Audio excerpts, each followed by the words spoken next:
Faire l'amour, chaque jour, il y a 1000 manières de faire l'amour, 1000 façons de se donner, de se toucher, de se dire je t'aime, sans jamais prononcer les mots.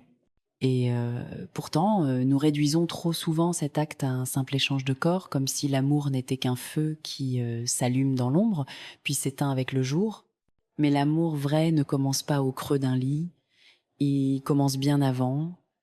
Il commence dans les silences partagés, dans les gestes simples, dans les riens qui disent tout.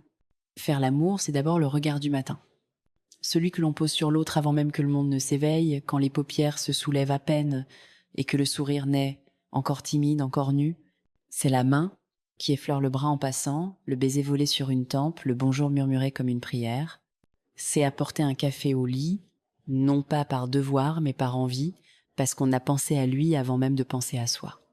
C'est chanter une vieille chanson d'amour, faux, maladroit, les yeux rivés sur l'autre, juste pour le voir sourire, juste pour entendre son rire. Faire l'amour, c'est aussi ces instants volés, un clin d'œil dans le miroir de la salle de bain, pendant qu'il se rase et qu'elle se maquille. Un geste tendre, inattendu, un doigt qui caresse une nuque, une épaule qui frôle une hanche, un baiser donné sans raison, sans attente, simplement parce que l'autre est là, vivant, présent, et que ce simple fait est un miracle. Faire l'amour, c'est écouter, vraiment écouter, demander comment s'est passée ta nuit et attendre la réponse, même si elle parle de rêves oubliés ou de sommeil agité. C'est prendre le temps, avant que la journée ne nous emporte, de se regarder comme si on se retrouvait après une longue absence, de se parler sans urgence, sans distraction, comme si le monde pouvait attendre. Faire l'amour, c'est accompagner l'autre jusqu'à la porte le matin et lui dire passe une belle journée, pas par habitude, mais comme une bénédiction. C'est le suivre des yeux, de la fenêtre, jusqu'à ce qu'il disparaisse au coin de la rue, et lui faire un signe, un simple mouvement de la main, comme un fil invisible tendu entre deux cœurs. Faire l'amour, c'est aussi un appel inattendu en plein milieu de l'après-midi, pas pour une raison urgente, pas pour parler du dîner, juste pour dire « je pense à toi », ou rien du tout.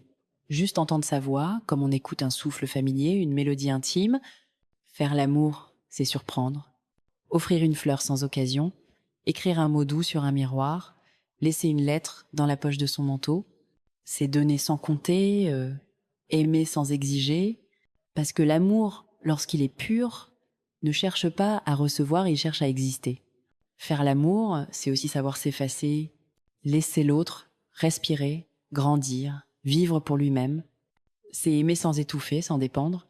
C'est dire va, vis ta vie, tout en sachant que, quoi qu'il arrive, ton cœur battra toujours à l'unisson du sien.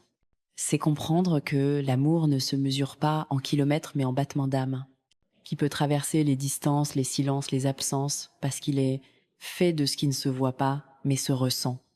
Faire l'amour, parfois, c'est simplement fermer les yeux et penser à l'autre. Une seconde, une minute, un souffle. Et sentir dans la poitrine cette chaleur douce, cette présence invisible comme une prière muette adressée à l'univers. Faire l'amour, c'est aussi le retour.